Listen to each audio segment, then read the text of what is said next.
This is part 2 of a 3-part series in which I cover the top-end overhaul of my 2024 KTM 300 EXC TBI.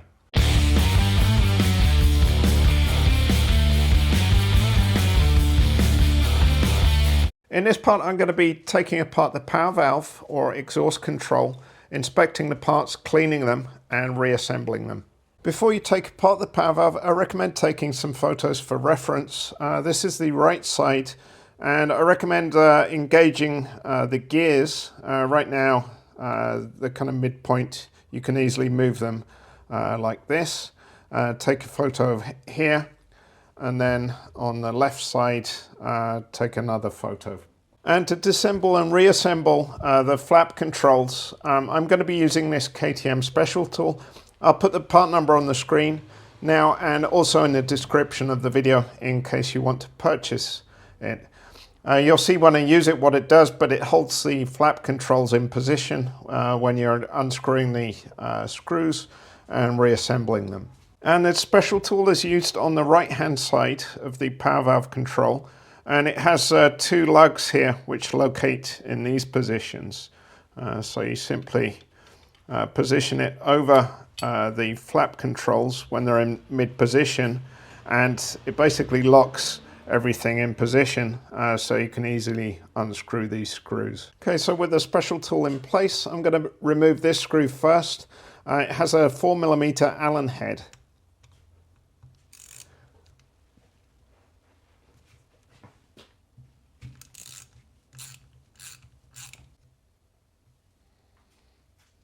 And there's a washer as well, so be sure not to lose that. It's a Nord washer.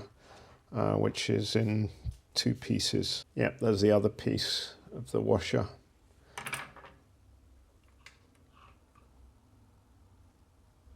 And next I'm going to remove this screw.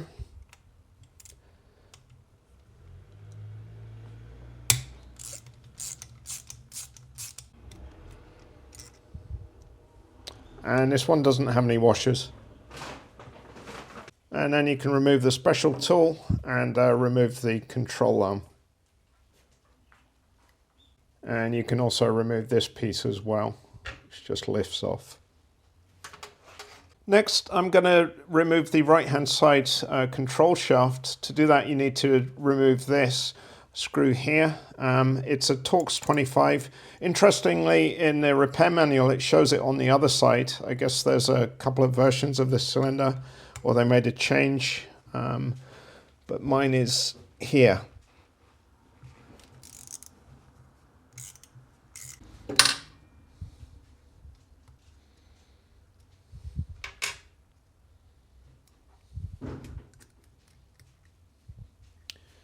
And you can remove the plate, and then the shaft should just lift out. And it looks like that. And now I've flipped the engine over so you can see the left side of the power valve control, and you can simply lift this shaft out.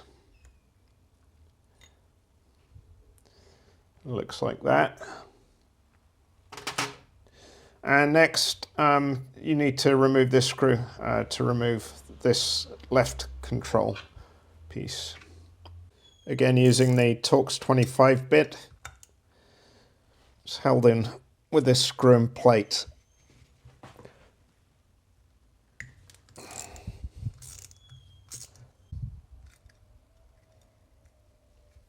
And then you can remove the plate and remove the left hand gate. And next I'm going to remove the exhaust flange. That's held on with 5 screws. So these 2, which I've already removed when I removed the flange guard, and these 3. Regarding the flange, I mentioned in my disassembly video, part 1, that it's cracked here. So there's a crack going through and it continues right the way around here. I've decided that I'm not going to repair it. I've ordered a new part. It's in stock, so I should have that in a couple of days.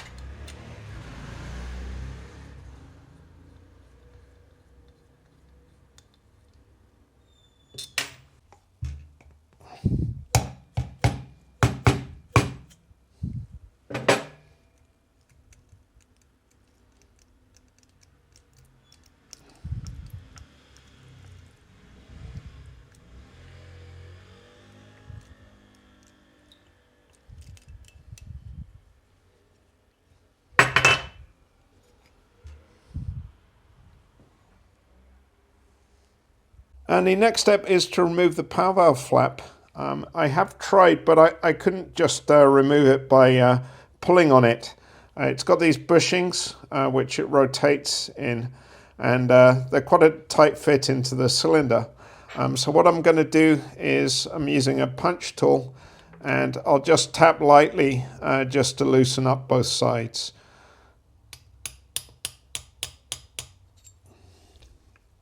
I don't think it requires much, but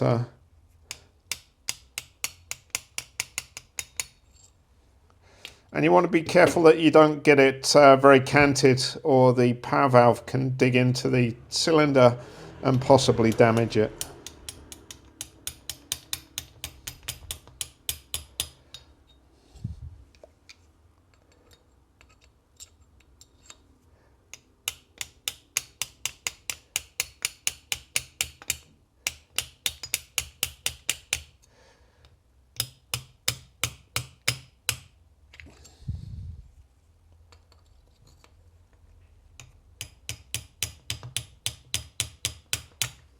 Okay, so that is loose, and then you can just slide it out. And here you can see the power valve flap. It's actually reasonably clean. It doesn't have a lot of carbon here. On this side, it does have a little bit of carbon buildup.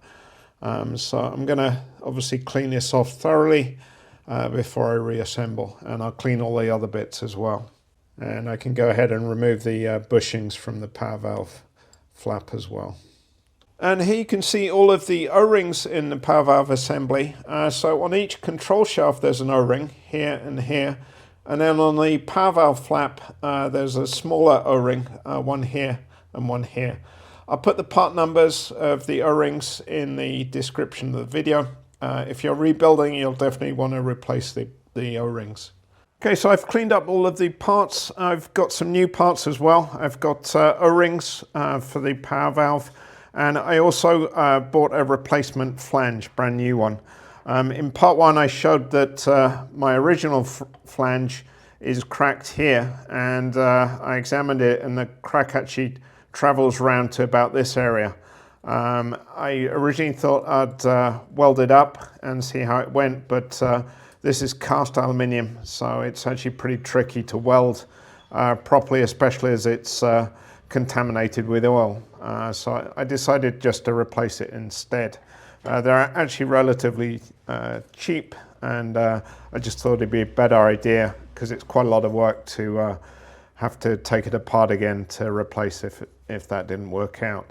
For cleaning up the parts, I use carb cleaner, spray all the parts, and then I use a brush like this. This is a nylon stiff brush, and won't scratch the parts. I do not recommend using a wire brush because you'll scratch the parts, damage them. And then for any really stubborn carbon deposits, especially on the power valve flap, I use a scraper. And this one's nice, it's not too sharp. The tip is rounded, so it means that you're unlikely to dig into the surface. And that removes nearly all of the carbon deposits with the carb cleaner. Once I have them pretty clean, I put them in the ultrasonic cleaner heated up to 50 degrees C. That gets them really spotless.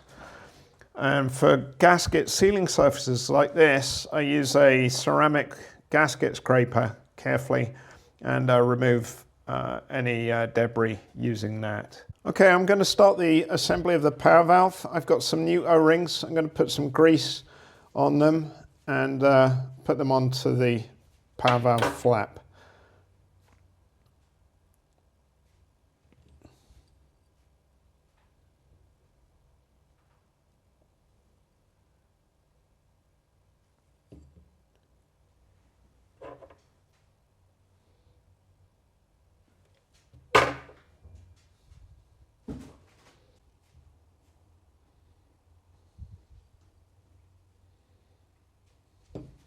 And next I'm going to put the bushings on, or sleeves.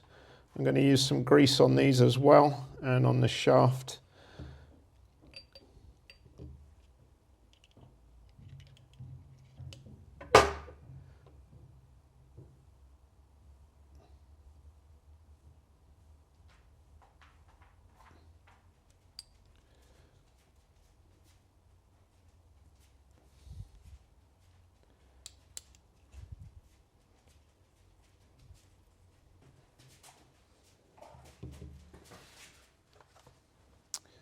And then I'll wipe off the excess grease. Okay, next I'm going to mount the power valve flap into the cylinder. It just slides in. And I'm going to move it into the open position. Okay, the next step is to install the flange onto the cylinder, and to do that you need to use some liquid gasket. In the KTM repair manual it recommends Loctite 5910. I don't have any of that. I'm going to be using 3-bond 1215, which is a grey colour and great for this type of application on aluminium. So I'm going to apply the liquid gasket onto the flange sealing surfaces. Okay, I've applied a thin layer of liquid gasket to the sealing surfaces on the flange. Now I'm going to install it onto the cylinder. I did check that it mated well with the cylinder, and it's really good. There's no gaps at all, which is good. And then I'm going to install the screws. Okay, so you can see the 5 screws which are used to hold down the flange. If you have a flange guard, you should note these screws are longer than the normal screws. Also, don't forget to put the tabs for the exhaust springs. And the torque spec for these screws is 8 Newton meters.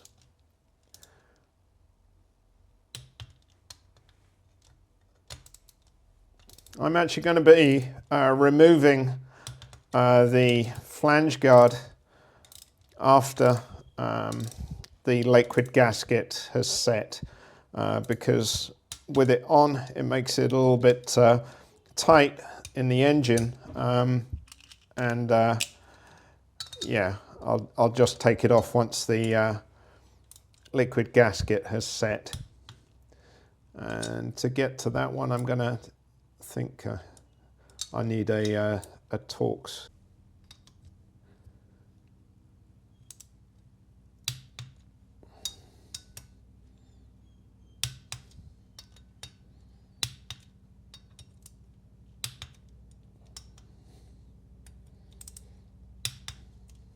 The next step is to install the left-hand side control shaft, or it's a sub-port flap really.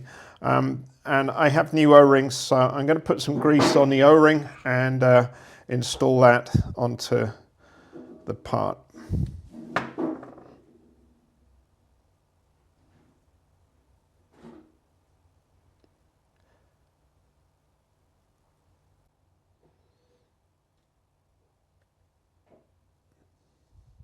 And I'll install the O-ring on the right-hand side part as well.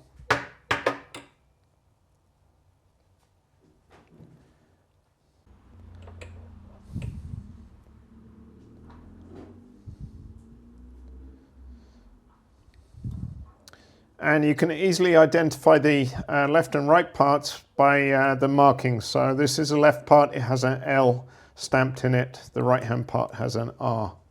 Okay, so I'm going to install this into the cylinder.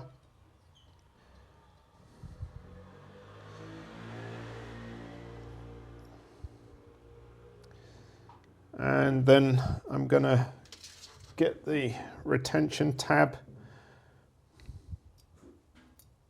which goes in there, and then the mounting screw. And for this screw, Loctite 2701 is recommended. I have some, so I'm going to be using this. This is a high strength Loctite.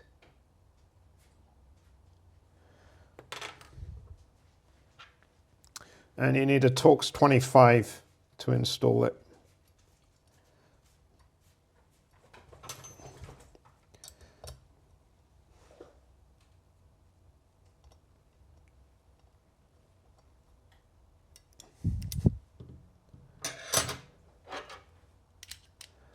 And the torque spec is 6 Newton meters.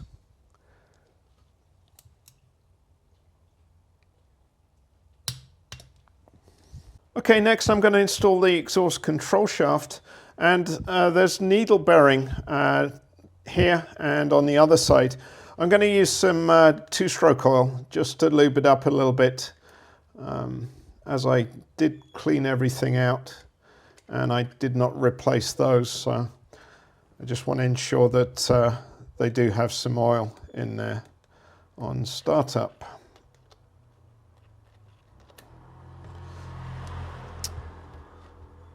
And then I can install the shaft, which just slides in, and you want to make sure it's lined up correctly. So I'll zoom in so you can see more clearly. So there you can see the alignment. And then just make sure it operates smoothly. And that looks good. Okay, so next is the right hand side control shaft. So I've got the O-ring installed, which is greased, and just slide that into position. And then install the retainer bracket and screw with Loctite 2701 high strength Loctite.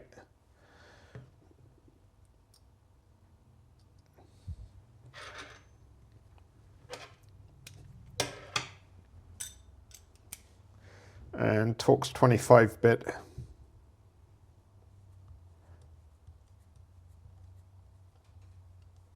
And torque to 6 Newton meters.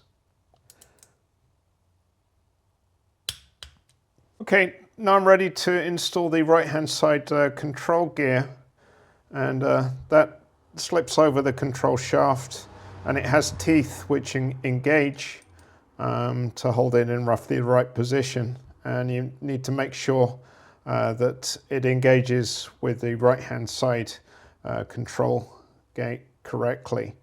And that is the correct position. You can test it by rotating it, and this should slip round like this, and then the gears engage like that.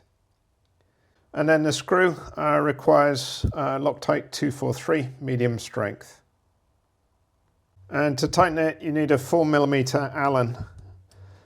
And you should not fully tighten it, just loosely, just to kind of hold it in place. And the next step is to install the control flap lever, and it has this slotted design which goes into the exhaust flap control. So you might have to jiggle it around a little bit, but it slides in, and then the pin goes into this groove here. And then using the 2-part Nordlock washer, you install the screw, and again Loctite 243, and this is also a 4mm Allen.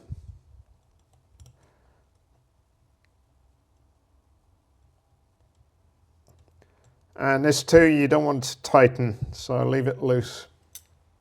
And then using the KTM special tool, you position it in place, and that holds everything in place while you do the tightening.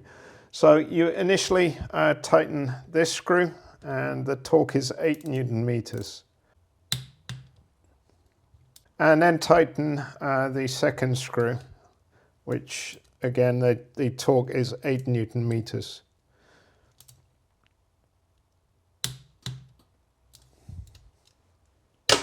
And then you can remove the special tool. So all this does is hold these in place while you're doing the tightening. And once everything is tightened up, you want to check that the power valve moves correctly and the gear engagement is still correct. So that looks good. It moves very smoothly. And check the other side as well. Make sure the gears are engaged correctly. And also move that as well. So that all looks good. The power valve overhaul is now complete, so this is the end of this video. In the next part, I'll be assembling the engine. So I'll be doing stuff like checking the ring end gap and the piston clearance, etc. So be sure to check out part 3 if you're interested.